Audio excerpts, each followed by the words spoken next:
Nazin, welcome back to Dunya Today. I'm joined here by Mr. Adam Thompson, Great Britain's new High Commissioner to Pakistan. And just before the break, we were discussing about the new visa policy, which is creating huge problems. Mr. Thompson, one of the biggest problems that people face is, and I wonder why Britain had to shift the visa center from Islamabad to Abu Dhabi when Americans who face the greatest security threat in this country and are almost known for it are still operating from within Pakistan. Just before I answer that, if you don't mind, Moeed, can I just come back on an Afghanistan point? Because you were asking me what was distinctive about British foreign policy there. And I should have said, in elaboration on our effort to give momentum to the political work, that it has been, I think, the UK, you'll find, people like David Miliband, our foreign minister, who have led the way in talking about the need for political engagement, for reconciliation with the insurgency. But true, yes, we know this, that Britain, much before the United States, has been talking and has been using political terms like reconciliation, reintegration, political dialogue. I mean, London has been emphasizing that. Even British publications have been emphasizing that. But how do you then see a kind of reconciliation in which a military effort is also going side by side? We see a surge taking place in the southern Afghanistan, in the Helmand. At the same time, you're talking about dialogue. How can you be talking and fighting at the same time? Well, I'm not an expert, not as great an expert as you say that I am on this region, but actually I think in Afghanistan, if you look at Afghan history, that's what people do. They fight and talk in parallel. And I think the two things are potentially quite possible here and now in 2010. But however humble you might be about your experiences, you have been heading the South Asia and Afghanistan Directorate for more than 3 years from London. And some of the very important and crucial decisions regarding Afghanistan and regarding Pakistan, the transition of power in Pakistan, for instance, was actually made in the same time period. I wonder, how do you look at the question that what if the new surge, which Stanley McChrystal is heading at the moment, what if the surge fails? Well, it's really important, not just for military reasons, but because it signals a political determination on the part of the United States and other ISAF countries. It does say that they are going to be there for the long haul alongside the Afghan government.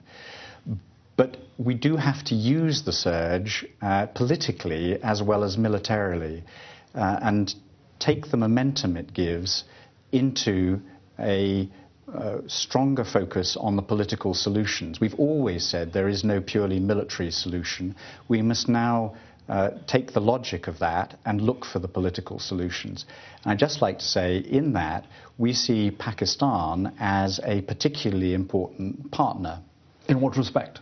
Because Pakistan can play an important role along with other regional countries, but perhaps the most important regional role in delivering stability for Afghanistan. Do you think at the eve of the London conference, after the Istanbul conference, the Pakistani side has been able to make its point of view better heard by the international community, better understood by the international community? Do you feel that? Yes, I really do, actually. I think that Pakistani diplomacy has been considerably more effective of late on Afghanistan. Both at the London conference and immediately before it. General Kayani had a very good meeting with the North Atlantic Council of NATO, for example. And I think that what Pakistan is now saying about a political settlement in Afghanistan is attractive and deserves real attention from the international community. But at the same time, you might have noticed that in Pakistan there is in fact a perspective. You can't be talking and fighting simultaneously, and if there is in fact a need for dialogue, why there is not a wholehearted, robust approach towards dialogue, and what if the surge alienates? What if the surge really fails? I mean, my question from where we began. Well, I don't think it will fail because ISAF has never lost a conventional engagement. The question is whether we continue to win hearts and minds in Afghanistan. Hearts and minds. You know, if I want to come back to the visa question, because that's very important to the hearts and minds of the Pakistani students, I think they will be very disappointed if we didn't address in detail. You didn't answer that, you know, because we digressed to Afghanistan. This shifting of the visa center from Islamabad to Abu Dhabi, despite the fact the Americans, which are more kind of nervous and insecure about the security issues, far more than Britain, and they are much more condemned by many Pakistani groups or people in the media, they still maintain the visa centers within Pakistan, which provides people a face-to-face interview opportunity. I mean, you have turned your visa center into an assessment center. Well, I think we're just different from the Americans, and I would like to say again... In visa policy. In visa policy, and slightly more cutting edge and ahead of the way things are going to go. People are going to travel more and more. Far more people travel between Pakistan and the UK than between Pakistan and the United States. So we issued last year about 81,000 visit visas. That is a lot more than the US mission here in Pakistan. 81,000? 81,000. 81,000 visas to Pakistanis? To Pakistanis were issued. In the year 2009? Correct, yeah. Okay, that's a good figure. And we're finding that this is driving us in a direction where we're having to learn how to do visa operations in bulk. It's not unique to Pakistan, and we see rising visa applications right round the world. So this move to Abu Dhabi was part of a global move to create regional hubs, is what we call them, where we process the visas from a large number of countries in a given region. So we've got one in Abu Dhabi, we've got one in Hong Kong, we've got another in New York, there are several others. I understand that when the visa center, which is an assessment center in Abu Dhabi, the passports cannot be sent, the original passports cannot be sent from Islamabad. So the passports are held in Islamabad by the British High Commission, and the copies are sent to the Abu Dhabi assessment center. Yeah. And a lot of misunderstanding, a lot of errors do take place when verification process takes place on photocopied documents, also on the educational documents. And when the visas are rejected, then the appeal process, which could be 28 days, theoretically speaking, as per stated, can take 4 months, 5 months, or 6 months at times, which is creating huge problems. So students miss the sessions. Sometimes it takes a year. They have to reapply. Couldn't it be that the whole appeal process be shifted back to Karachi, Lahore, or Islamabad?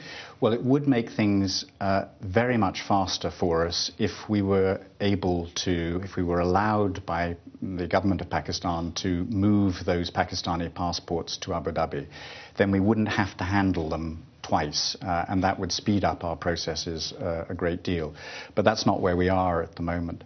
And it's perfectly true that some students were inconvenienced last summer. We have now got the turnaround time for student visa applications down to about 3 weeks, although I expect it will grow again as the summer surge comes through. But on verification, the verification happens here in Islamabad, so that we look at, as obviously makes sense, we look at the original documents that are submitted to us. And I have to say, that is a significant contributor to delay because, as I find myself saying quite often, Pakistan is right up there in the creativity and ingenuity league on visa applications, alongside countries like Nigeria. And we do find that we're rejecting, about 1/3 of the visas that we reject are rejected because of forgery. People also complain that they keep on calling the Abu Dhabi Visa Center and there's no one to take the telephone call. If they send the emails, all they would get is a standardized, stereotypical, automated response that says, "Dear sir, madam." Yeah. And there's no real human contact with the visa officer or with the visa center. Well, Moeed, I'm happy to take the suggestion that we do better on interfacing with people. We do have the possibility to track visa applications on the web, but I know that some people are frustrated with that or cannot do it too. So we're constantly looking for ways in which we can make our service better. But we have to grapple with the reality that we are coping around the world and as far as Pakistan is concerned, with very high volumes of visa applications. I wonder if you can actually establish a point of access inside Pakistan.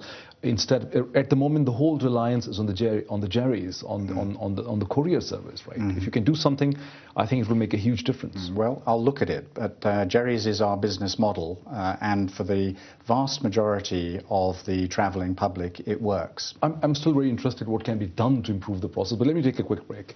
Nazim, we take a quick break, and when we come back, we connect back to the discussion from the same point.